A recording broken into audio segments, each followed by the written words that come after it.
अब आप सुनिए कि नर्मदा जल की क्या महिमा है, नर्मदा जल की क्या क्या महिमा है। ये चाहे तो आप नोट भी कर लीजिए। क्यों? क्योंकि लोगों को ये लगता कि जल का आचमन करना इसीलिए क्योंकि माँ नर्मदा है तो जाना है तो आचमन करना नहीं। महिमा तो सुनो कि जल की महिमा क्या है।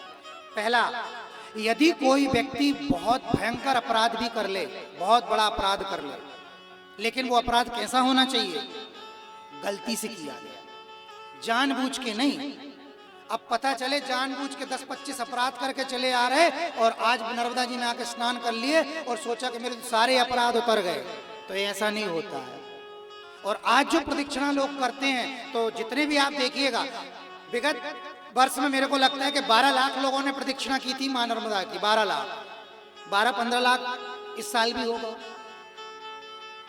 इसमें जो आधे लोग प्रदक्षिणा करते हैं वो पापी ही करते हैं। मैं आपको बता दूं, उनको क्या लगता है कि मैंने अपराध किए।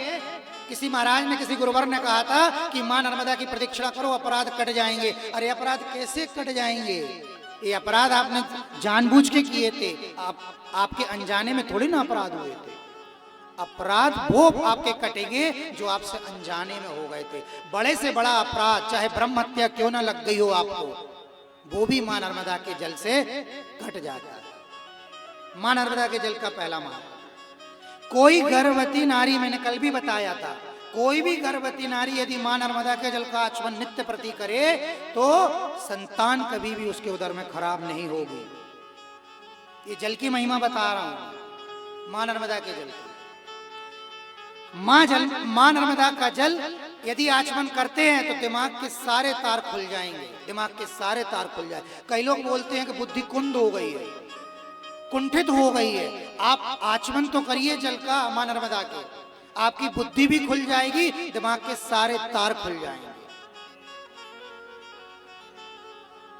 मां नर्मदा कि यदि आप जल की एक बूंद, सिर्फ एक बूंद की बात कर रहा हूं, एक बूंद नर्मदेश्वर महादेव पर चढ़ा दीजिए, आपको कोई व्रत, कोई भी दान, कोई उपवास करने की कोई जरूरत नहीं, कोई भी व्रत करने की जरूरत नहीं।